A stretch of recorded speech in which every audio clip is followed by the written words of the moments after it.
It's the middle of May. It's a 7 a.m. start. And can you believe 100 miles ran before nightfall?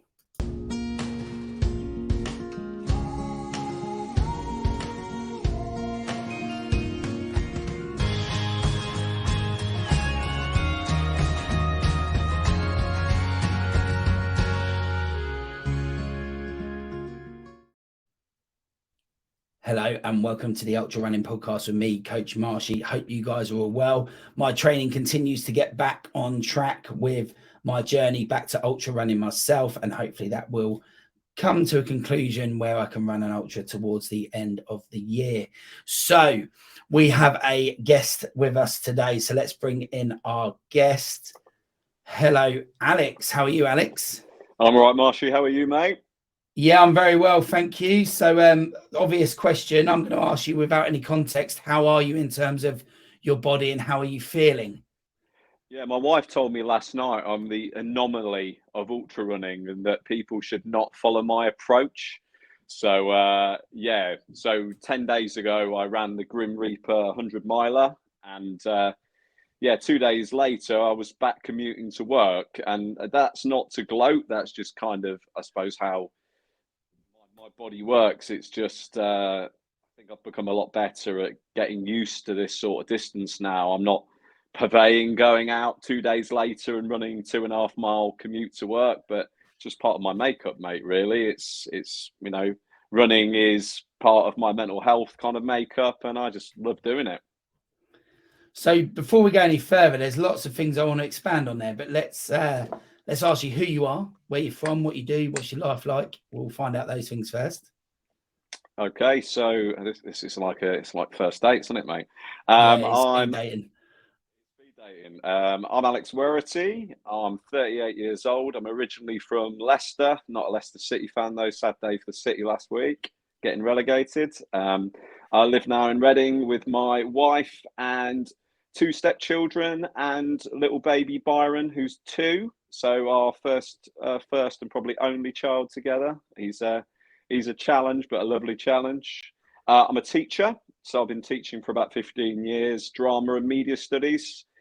And in my spare time, I suppose you'd say I'm an ultra runner. I do events. Probably my speciality now is races over 100 miles. I've done 2100 mile plus races. So I've done races like the GUCR, Grand Union Canal Race, which is 145 miles, which I've won twice.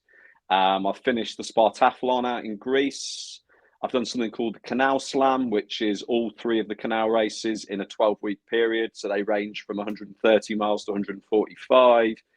And now part of the GB 24-hour squad. So I represented Team GB at Verona back in September. Ran 261 kilometres and lost part of my soul that day. It was they're interesting, these 24-hour races. They are hard, and I've just been selected for World Championships in Taipei later this year. So, yeah, life's busy with everything, along with doing a master's in education, along with a few other bits and bobs I do for school and outside of school. So, yeah, life is busy, man. So you would say you do a little bit of running then? Yeah, a little bit. Well, but I think we spoke on the day at Grim. It's just like trying to fit it in with all of those things. So I do a lot of run commuting. So I've already done a little treadmill run before a little chat here, and I'll probably go out and do another 10 or 11.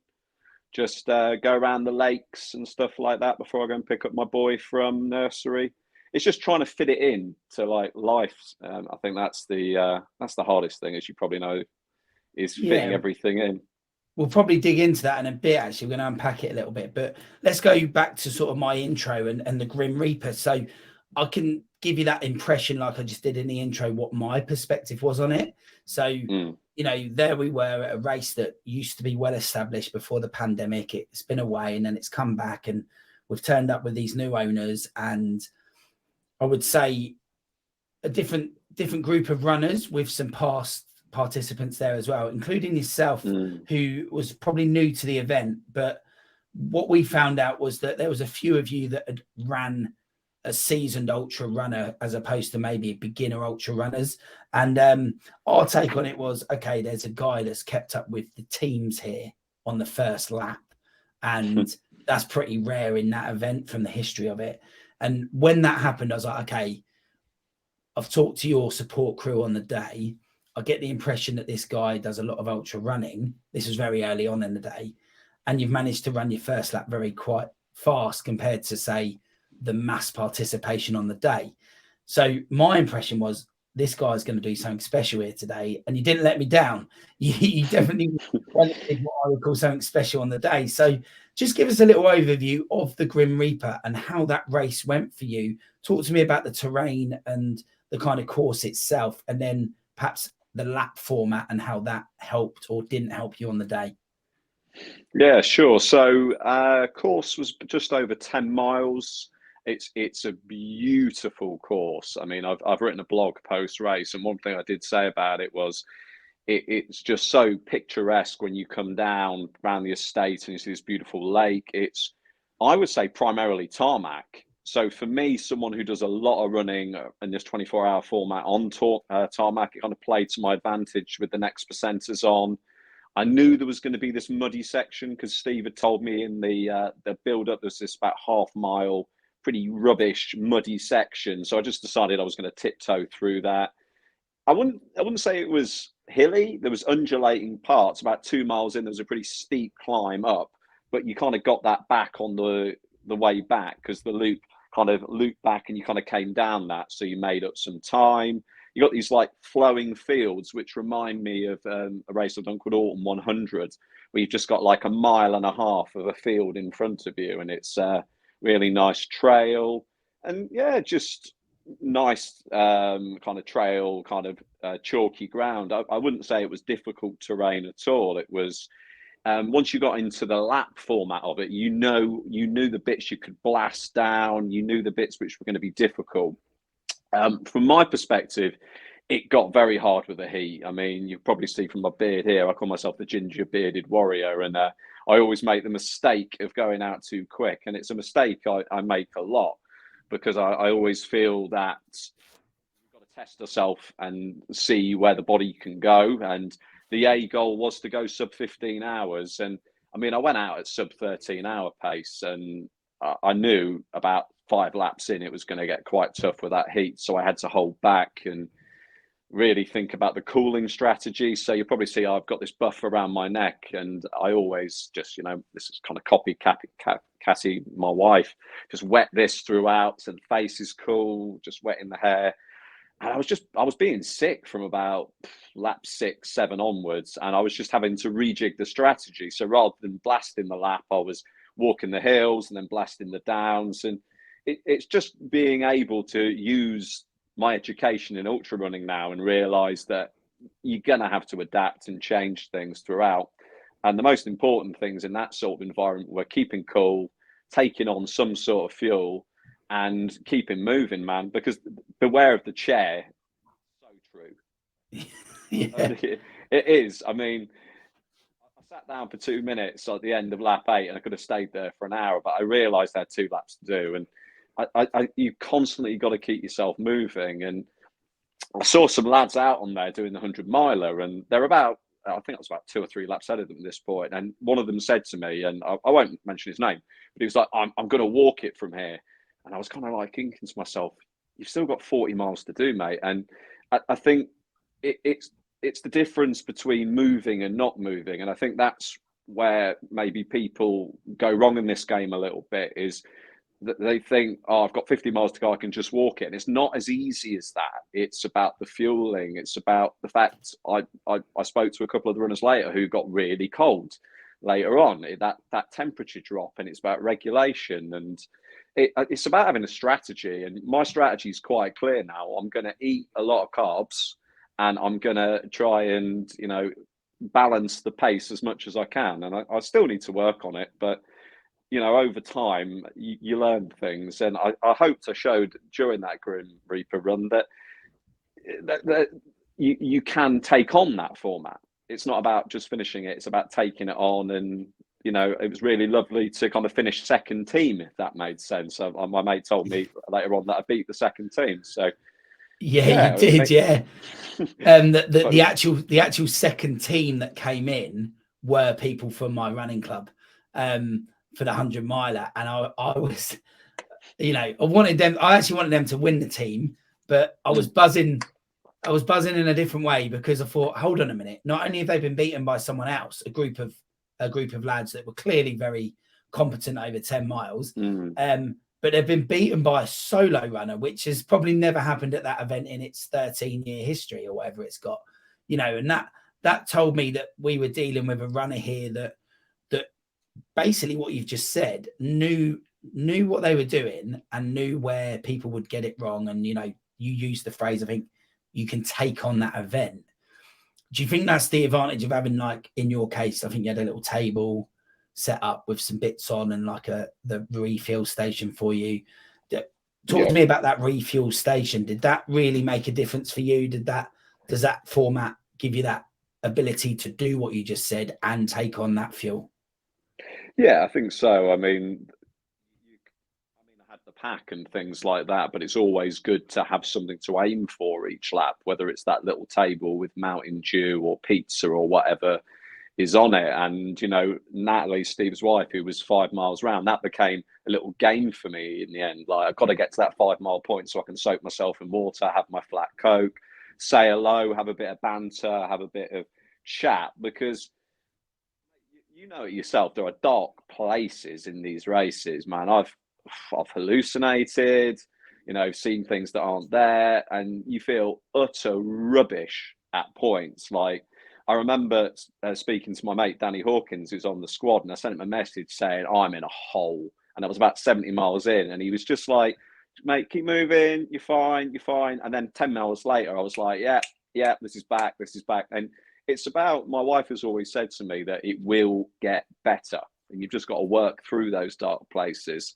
And they've become easier over time, because, like, going back about 6 years ago, I did the Grand Union Canal race for the first time in 2017, and I binned it at 95 miles because I basically wasn't strong enough. And it took 2 years of people telling me you're better than that to go, okay, so I actually just binned that race because I wasn't strong enough. And it's just been about battle hardening myself to these things and realizing that there's a lot of people in life who have it worse off than me. B, we're doing this because it's fun. And C, that even with things that are fun, they're hard. So it's about working through that hard to get the gains at the end of the day, like the nice trophy, and you know, meeting lovely people. And I think that's the key with things like the last Saturday, are meeting people like yourself, meeting people like Steve. You know, talking to, I was speaking to everyone on course, because for me, everyone who's out there is in doing the same thing. I'm just like, my wife jokes to me, I just happen to do it a little bit quicker and don't get as much value for my money. But the way I look at it is that everyone's doing the same thing, and we're all got our own stories to tell. And my story started about 12 years ago, and it's ever changing, man. It's always changing. Yeah, we'll talk about that in a second, sort of how you got into it. But I'm going to ask you a question that is a standard question. It is always, what is your family? What is your wife? What is your partner, husband, wife? What does your wife think of all of this? However, before you answer, I get the impression the answer's not perhaps going to be as normal as what we get on this show. So I met my wife back in 2016. So my wife, Wendy Werrity, some people listening to podcasts might know that name, might know her as Wendy Shaw previously. Wendy is a seasoned ultra runner, running coach, kind of wearing a kit today without even realizing I'm wearing it. Yeah, I can see it, yeah. Yeah, so met her in 2016 because we were basically part of the same running club and doing the same race, Autumn 100 back in 2016. I've met her briefly, like at Thames Trot, like, hello, you know, that sort of thing. You're Wendy Shaw, and like, you're really good at ultra running. And she kind of, in a weird sort of way, took me under her wing. I think, you know, as you can see here, I'm devilishly handsome, so she recognised that straight away. No, it's so hard to talk about her and how much respect I have for her as well in terms of her running. But she has just taught me everything I've known in terms of fueling, strategy. She's I think 3 or 4 time member of the GB 24-hour squad. So she's run at Worlds, Euros twice. She's a European bronze medalist, team bronze medalist back in 2018 in Timisoara, where it was like 35 degrees and ridiculously hot. And she's just, how do I describe her? She is the most stubborn person I know, but in a beautiful way. It's she never gives up. Whatever adversity is put in front of her, she will just keep working. And I think she's just added that extra layer of belief in me in terms of what I can go out and do. And she jokes to me now that, oh, you just copy me all the time. And it's like, well, it is, but in kind of that being really inspired way. And she is a really inspirational figure in terms of, you know, she had our first child, Byron, 2 years ago. And then 350 days later went and ran 138, 139 miles in 24 hours to re-qualify for the squad. Wow. So, you know, she shows that there are no limits, and thinking about her makes me quite teary because she really is, I think, a great ambassador for the sport. And she's probably not as well known as, say, the Debbie Martin Kansanis and the Susie Chans and people like that. But for me, she just has that sort of, I say it because she's my wife and I'm biased, but, you know, that sort of level of respect in terms of, you know, the way that I think women look up to her in the sport and how she carries herself. But yeah, so that's that. And my family just think I'm batshit crazy. So I think my mum and dad up until the last year have kind of been like that old school mentality of, that's quite a long way, son. You know, that's a really long way, you know. And then, you know, they were messaging me during the Grim Reaper going, oh, how far are you in? I said, I'm 80 miles in. And my dad's like, oh, not long to go now, just 20 miles. So I'm like, all right, Dad, do you want to come and do that? Yeah. So, but a bit of a shift in that kind of way of thinking. Because when I did Spartathlon in 2019 and it was 40 degrees, they were like, you can't go and do that in Greece. That's just ridiculous, 153 miles. And I'm like, well, I've run 145 miles quite a few times. And the only difference is 40-degree heat. And I just think perspective changes, doesn't it? You know, the way I started my ultra running in 2014 to now, I'm a totally different animal. And I think that's the way you have to look at yourself as an evolving species.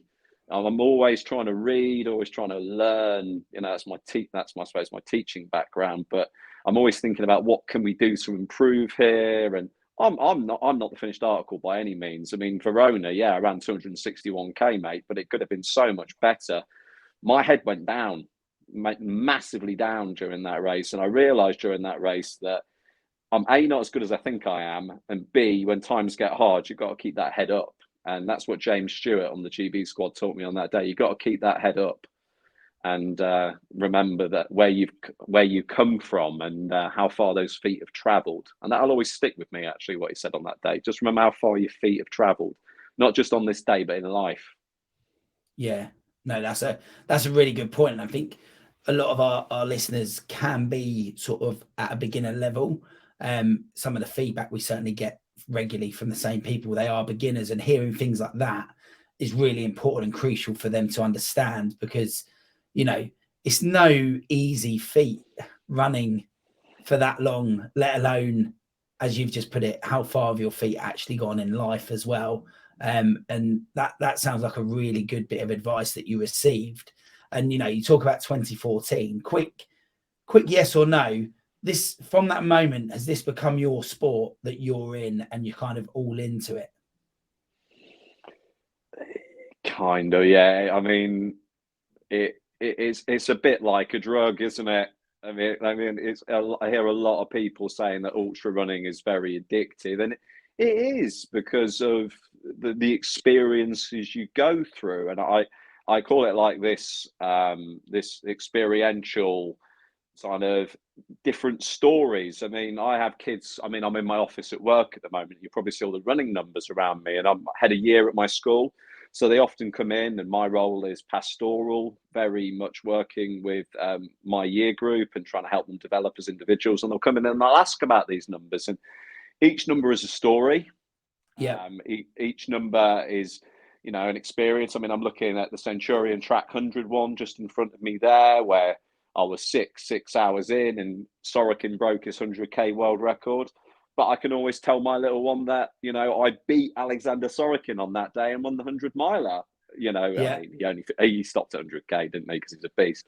But each is an experience, and it's a learning experience. And going back to your question about in terms of was I all in, I don't think so initially. I mean, I liked it. I did Thames Trot 50. I was first back for my running club. And then in early 2015, I signed up for a 24-hour event called the Cotswolds 24, which isn't going anymore. I think the company went bust, sadly. And yeah, I just did that with a friend of mine, Paul, and did 100 miles in about 20 odd hours and couldn't walk for about a week. And I just started developing and realised, and Paul said, I remember something Paul said to me, and I don't know if he was drunk when he said it, but he said, you can be one of GB's best ultra runners. And I just said to him, why? And he said, you don't need to know why, you can be. And that stuck with me. And I've just been developing and learning and, taking things from different people, different perspectives, different learnings. And I'm a student of the game, man. That's the way I look at it. I'm 38 years old. Steve Hollyoak, who's going to be coming out to hopefully crew me at Worlds, he wore numerous GB bests up until his early 50s. So for me, I'm not saying I want to be wearing GB bests till I'm 50s, in my early 50s, but I want to be doing this well for the next 10, 15 years. Because I want the next generation to kind of go, well, look at what that guy did. And I joked before that I like using things to help me. And for me, there's this song by Eminem called Legacy. And I've mentioned it in other places. I love that song. I love what it stands for. It's about building something, like building your house and building a legacy. And I think that's what this is all about. It's, building something which my little one, Byron, can look at and look at what him and his mum have done and gone, wow, that's pretty cool. I'd quite like to give that a go. Well, if I don't do that, maybe I'll be a good swimmer or something like that. And it's just about going to people. Yeah, you can be in quite a dark place in your life 12 years ago, but look where you are now. So, and I think that's the way I look at it, man.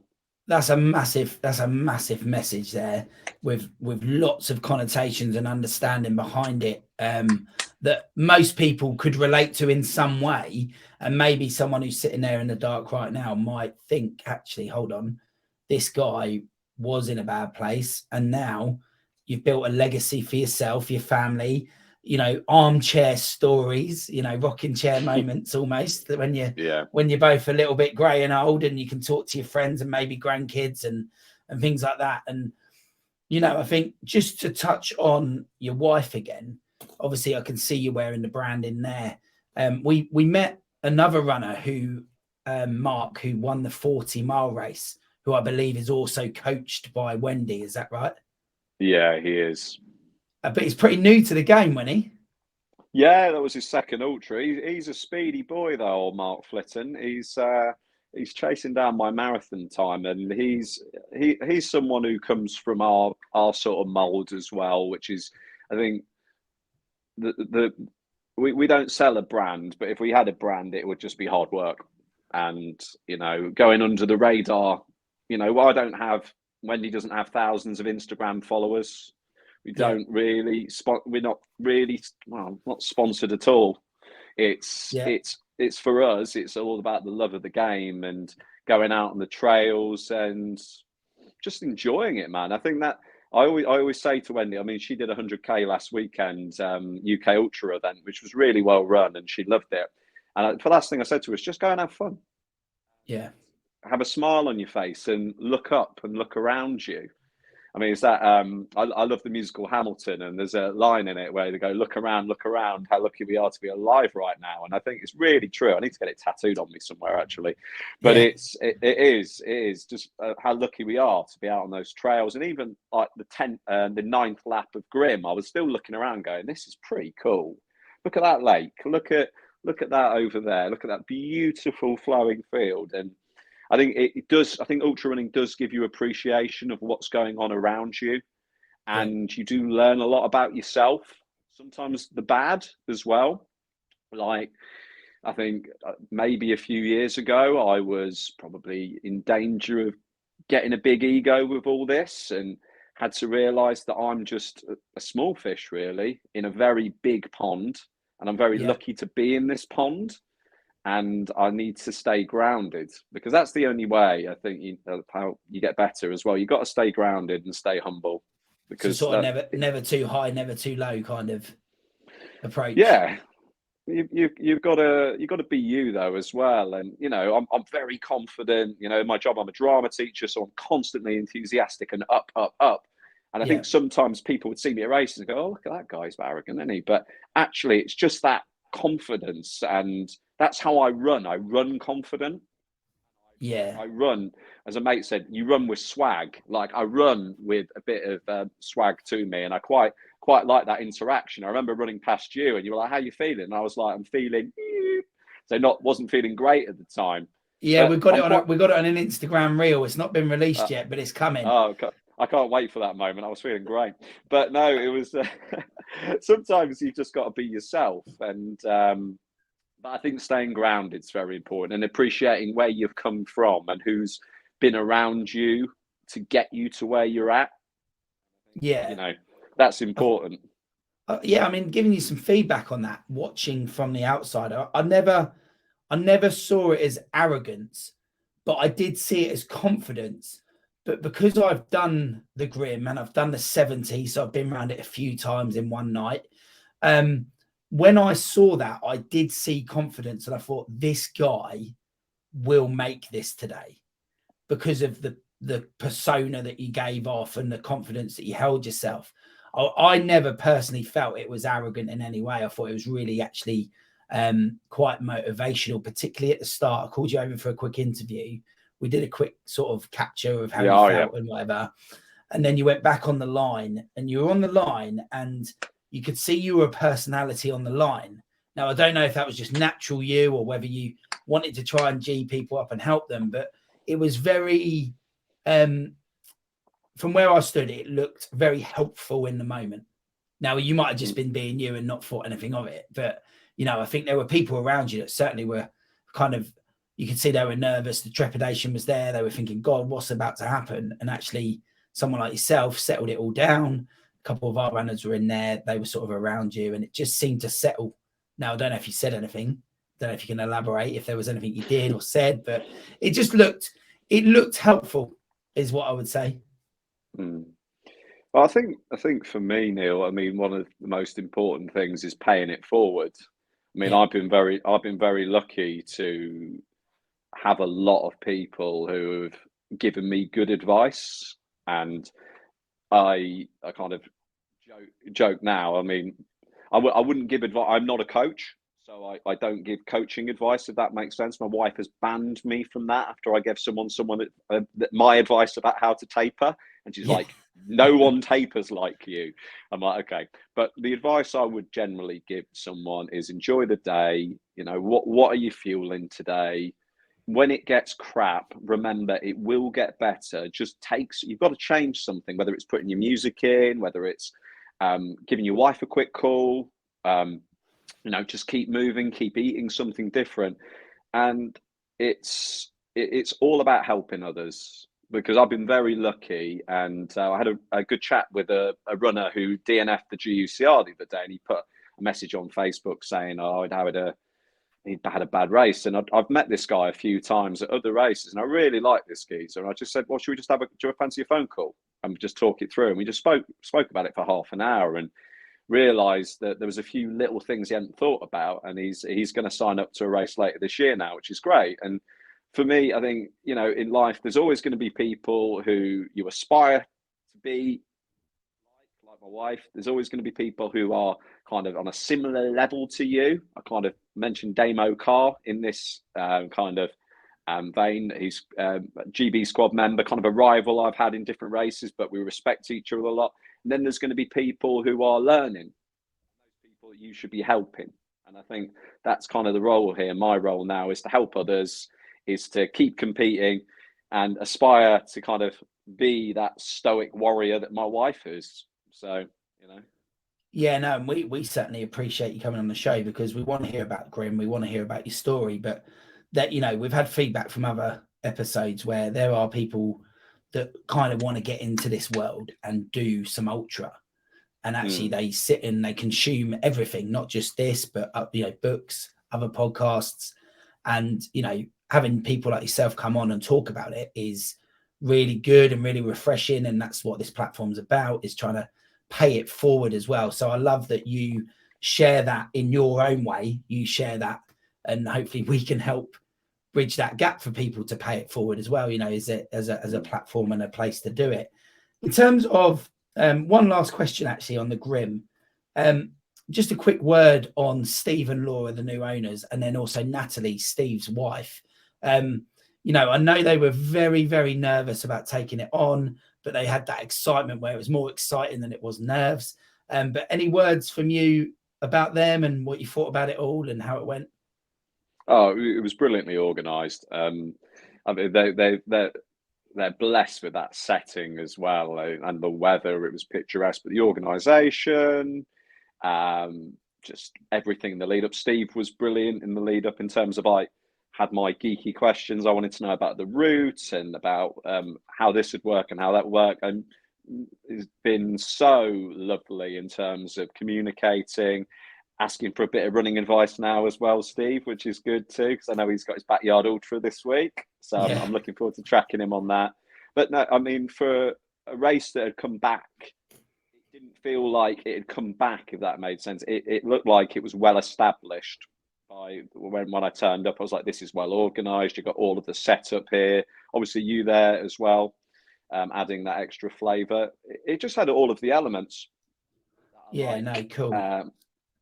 It's good to know, because I'm quite biased. You know, I was very on board with Steve at the beginning. Once I found out, we had a chat very quickly, and I was quite interested in bringing the race back itself, but then found out they were doing it. So dropped that and just said, how can I help?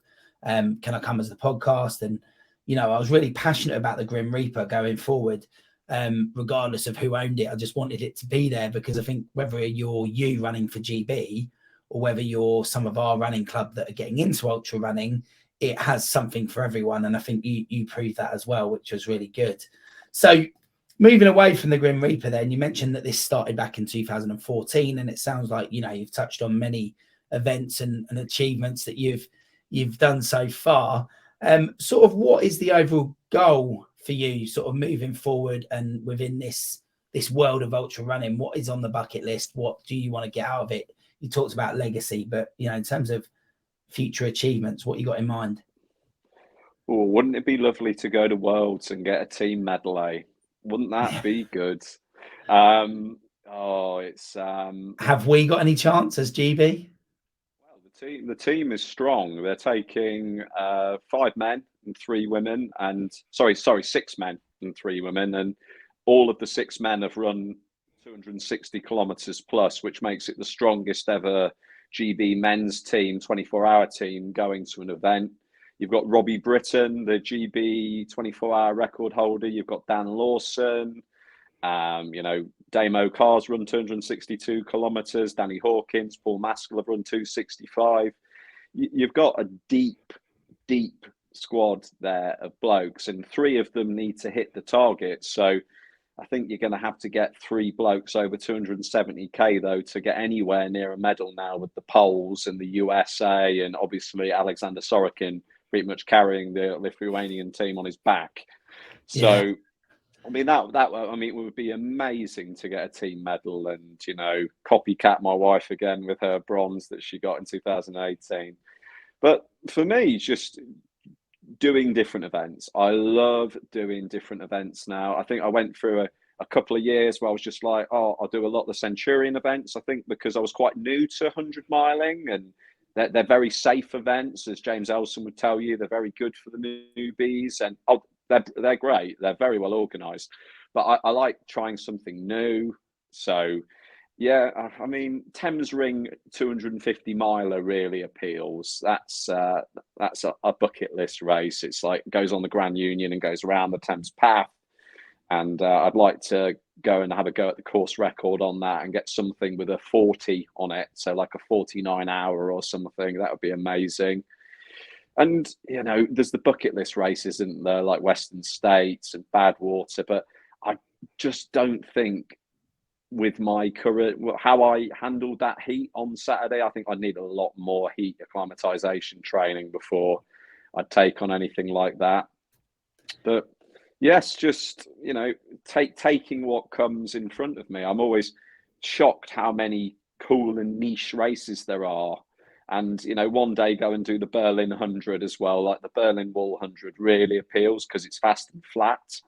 Yeah.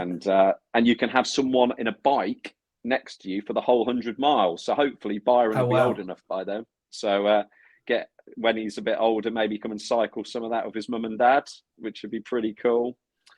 That'd be a great little family experience, actually. That'd be cool. I'm sure he's going to hate it, Neil, to be honest, but he's been born into it now, so he has to. Yeah. And sort of when you talk about the world champs, I think for me, it took me, bearing in mind, I actually did my first ultra in 2014, and I'm about the same age as you. So for everyone that's listening to this or watching this, there is a note there and a lesson. You know, I went off and did Ironman and then a 70-mile ultra, and then focused on having a fitness business and a CrossFit type of gym, but still do a lot of running. I guess the alternative would be to go a little bit all in on ultra running and end up representing GB like you have. You know, we kind of started at the same place, and, you know, you've become a great ultra runner, Alex. And I think part of that journey is everyone always looks for like this world championships in whatever sport it is they do. You know, High Rocks is a big new sport, and I was at the world champs at the weekend, and all of a sudden it's grown and it's exponential growth over year on year. And when I got into ultras, I did bother looking at the world champs, but some people were like, what is the world championships for ultra running? And I think people don't really understand what it is and what these 24-hour races involve. Because when I found out, I was like, oh, wow. So could you just tell everyone what it involves and how it works? And then I assume it's the same for the Europeans, but yeah, go on. Okay, so I'll go over my first experience then, which was in September last year. So I was selected to run for GB, the European 24-hour championships out in Verona, Italy. Now, 24-hour running is, as it sounds, you are running around a lapped circuit for 24 hours. When the clock starts, it starts, and then 24 hours later, it ends. And it's basically how far have you run in that 24 hours. Now, the course in Verona was the least picturesque. I mean, you think Verona, you think Romeo and Juliet's balcony. I mean, as a drama teacher, I was anticipating this amazing route. What we got was the kind of back end of a kind of industrial estate, and Toilet Alley, which was the most beautiful kind of mugging spot you would ever find in the whole of Europe, to be honest. And this is the thing about 24-hour racing, and I want to stress this: it is not pretty. Yeah. And I think when I was running around, a couple of people were moaning like, oh, this route's like, oh, it's not very nice. And actually, for the first couple of laps, I was probably that person. But then I kind of realized that's kind of what 24-hour racing is. It's ugly. It's a bit dirty and grimy in terms of you're going to have to find a dark place you're going to need to go to keep going. Now, we had crew tents on the 400-meter track. So you run around the track and then you go out for about a kilometre and run round the outside of the athletics track. So we had our crew there. So I had Paul McGee crewing me, and he was crewing Gareth Pritchard as well. So you see them about every 1,500 metres. So the lap in Verona was 1,500 metres. And yeah, you've got your toilet stops, but you were basically moving for 24 hours and seeing how far you can go. And I went out at just below 8-minute miling pace for that, and I think I averaged about, I think it was about 8:45 average for the 24 hours, and that was with meltdowns and toilet stops and things. But Mr. Sorokin went about 320k, about nearly 200 miles. So it is pushing the limits of the human body, but also the mind. As I said to you, during that race, I mean, I was flying up until about 16 hours, and then I just had a really bad dark spell. I can't describe it. I was in this like black hole, and I felt like I'm never going to be able to get out of this black hole.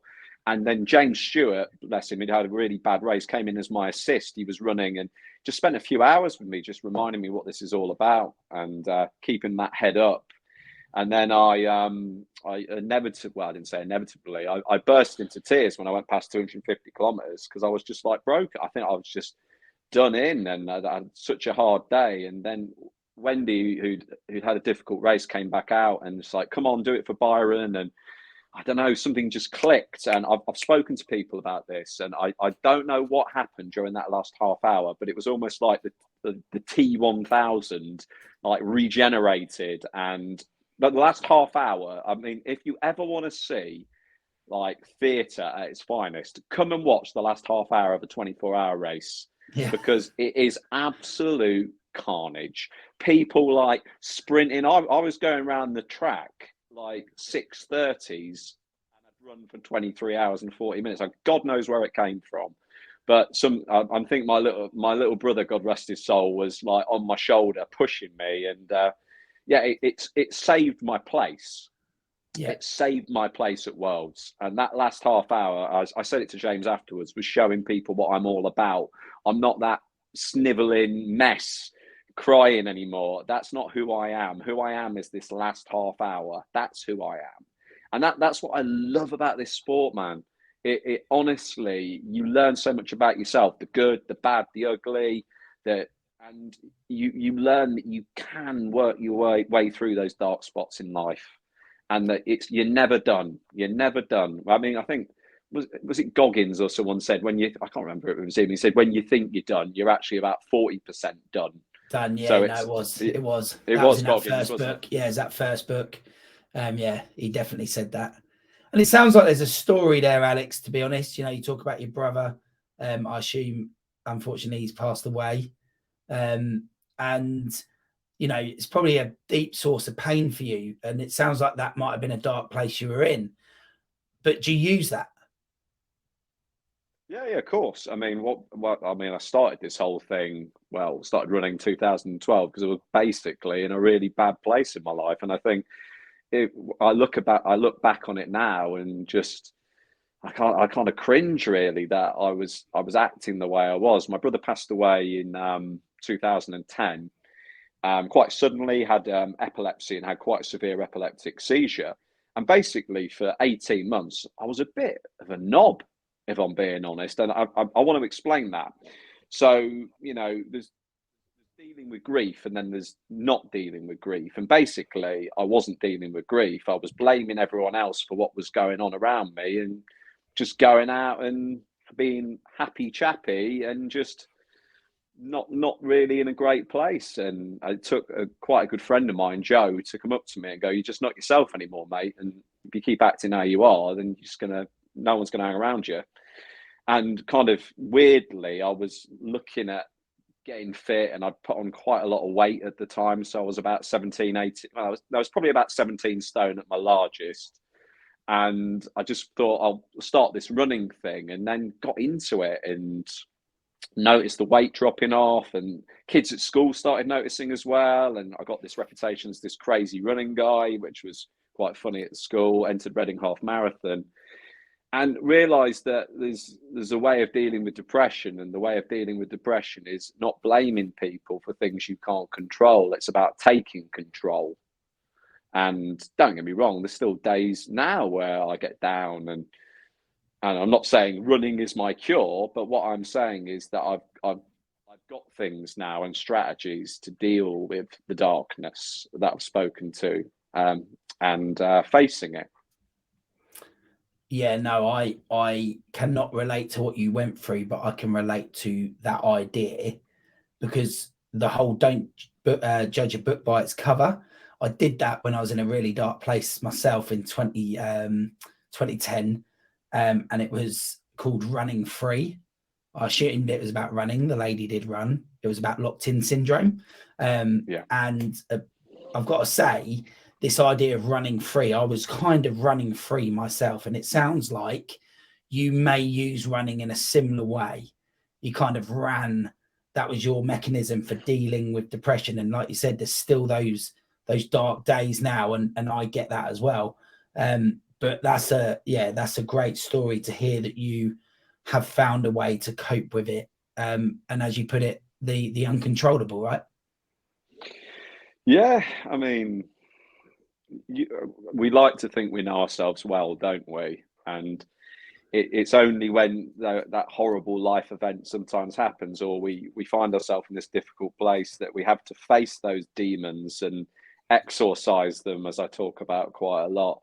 But the great thing about demons are that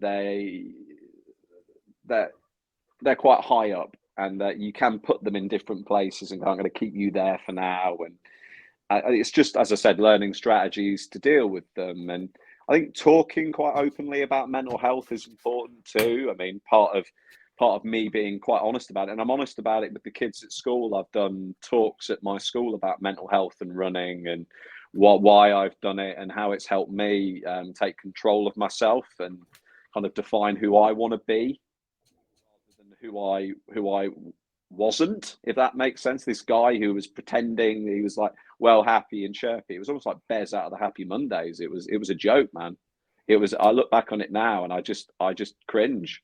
And this person who I am now is who I am, is this hopefully kind, caring, person who would like to help people. And that last half hour of that European champs or world champs.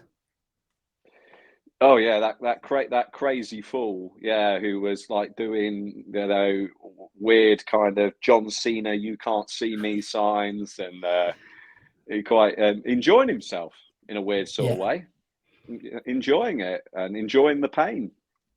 yeah, no, great. Yeah, it's great to hear, and hearing all of this is, it's very. It makes us realise that we're all on a journey. We're all going for our own stuff, and everyone's got their own things. But like you said, strategies for dealing with it. How do we get through it? What is the coping mechanisms? And I don't think anyone's got the magic answer, but I think you and I would both be in agreement that running is a very good strategy. Yeah, it's good routine, isn't it? Because you get some fresh air, you can sometimes spend some time with people, you get to see the landscape, and in a weird sort of way, running is sort of a selfish thing because you're kind of doing it on your own. And I don't think, and I mean this in the nicest possible way, that being a little bit selfish is a bad thing. I listened to an interview that Stephen Hendry, like 7-time snooker world champion, and he spoke about winning and dominating snooker. And he said, to get that good, I had to be selfish. I had to go to my wife, well, I'm sorry, I'm going to be practicing for 9 hours today. And I've learned with having Byron around, I've had to compromise a lot more. And obviously Wendy trains and I train and things like that. But I think for those going into the sport, and for those, I suppose, at the level I'm at right now, think about what you want to get out of it. Where do you want to go with it? And if you're going to, do it well and enjoy it, think about how it fits into your own life. So, for example, I'm probably commuting to work 4 out of 5 days at the moment, with taking Byron to nursery another day. And I think you just have to find that balance in your life. Yeah, no, cool. Yeah, balance is key, and especially our son's slightly older than Byron, but we're in a similar boat where there's been those compromises, and I've had to learn. And I think no one can really prepare you for that. And you could have taken a massive hit, but there is still a little bit of selfishness got to be there for you to get the miles in. But it sounds like you fit those in within a commute or something that you would do anyway. So that sounds like another way to fit in that extra training that you need to at that level. So one more question from me. With with a beginner, no, not a beginner, let's just say in general, what would you say to someone what are your top 3 tips for somebody that really wants to progress in ultra running? Okay, so let's think about the mistakes that I've made and still make. All right, so I've got Wendy's voice in my head here. All right, less junk miles, more purposeful miles. So occasionally my wife will look at my Strava, which I don't think she wants to very much, because she looks at it and she goes, "Why did you just do that run?" But what is the purpose of the run you're doing? Why are you doing it? So think about less junk, more purpose. What else would I say? Look at your fueling. Look at your fueling during races. I can still remember bonking hard at the Shakespeare Marathon in 2014 because I had one gel in about 3.5 hours. So you've got to look at your fueling and breaking the race down as well. Especially in your ultras, like 100 miles is a freaking long way. When I tell the kids at school about it, they look at me like this, and they go, "What?" But actually, I say to them, "Well, if I knew at the Grim it was 10-mile laps, so." You break that down and you break the course down, and it becomes a lot easier when you chunk it. So at Grand Union Canal in 2021, where I think I ran about 23 hours for the 145 miles, I treated it as a 100-mile race and then a 45-mile race at the end. So when I got to 100, flick the switch, reset, race 2, fuel, go on from there. And it makes it a lot easier for yourself. But just think about, Simon Sinek talks about this a lot. What is your why? I know it sounds so cheesy, but why are you doing it? And I bet you, like, if you ask 99% of them, they wouldn't say for the medals or the t-shirts. No. The medals and the t-shirts, and don't get me wrong, mate, those trophies at home are lovely. They're lovely to look at. But actually, we do it to learn something about ourselves. We do it because it challenges us. And that's why we do it. That's why you're talking about ultra later this year, not because you want a medal or a t-shirt. You've got loads of those. I've given loads away. What we haven't got is that experience. And that's what ultra running is for me. It's experience, it's learning, it's meeting new people. And, to sum it up, I met my wife through running, some of my best mates through running. Would I be sitting here talking to you if I hadn't put on those shoes in 2012 and gone down the Thames for that 1-mile run where I felt like shit? No. Am I glad I did? Of course. And I think that would be my message. Yeah, and I think you're right. The why is important. Like you said earlier, each one of those numbers behind you, each medal, each t-shirt, there is a story. There is a reason why you were out there, and it doesn't have anything to do with what you like. It normally doesn't have a lot to do with running, actually. It normally has more to do with yourself. So I completely share that and agree with that advice. I think that's awesome. And yeah, we obviously have a few similarities in story, but you've obviously gone to that top level, and it's really inspirational listening to what you've had to say today. And I think something that the people that are listening to our show regularly now will really value, because the little anecdotes in there from yourself, there's just a lot that people could take away from this interview and find that they could apply stuff, and it would really make a difference. So I really appreciate your time for coming on and having that chat and going through it and talking about the dark days and the difficult things as well, because we've all got a story, and it sounds like there were some bits in there that would be hard for you. So thanks for your time, Alex. I really appreciate it. If people want to have a look, we'll in the description on YouTube and on the podcasts, we will share the blog for the Grim Reaper, if that's okay with you, Alex. And is there anywhere people can sort of find a little bit more about you and look at what you're doing? Yeah, you could go on alexwerityruns.com. If you want to see race reports on races like Grand Union, Spartathlon, Grim Reaper, other things as well, like the Thames Trot 50. So just like ultras that I've done over the years, and it's just basically talks through the routes and may give you a few tips on fueling and kind of things of what not to do. It's kind of set out like what worked well and even better if, like a teacher. So hopefully if you can take something from it, that'd be great. And there's also reports on the 24-hour races I've done as well, and a bit on strategy in there. So yeah, we'll share that link in the description, guys. If you have, whether you're listening or watching, have a little look in the description, and that link will be down there for you to have a look at. But no, thanks for your time, Alex. No worries, mate. Thank you for having me. It's been a real pleasure. And to everyone who's listening or watching, thanks very much for joining us here today on this interview. If you did like the episode, please leave us a comment. We love the comments. We love looking at them afterwards on whatever platform. We check all of them, and we will reply to you and talk about what it is that you've mentioned. If there's any future questions or any guests that you'd like to see, whack it on the comments, tag them in it, and we'll try and get them on as well. In terms of sharing the episode, please do share it. We put a lot of time and effort. Alex has taken his time today to be here. A lot of time and effort goes into the show. So do share it. Do let people know about it that you think might be interested in it. That'd be really appreciated as well.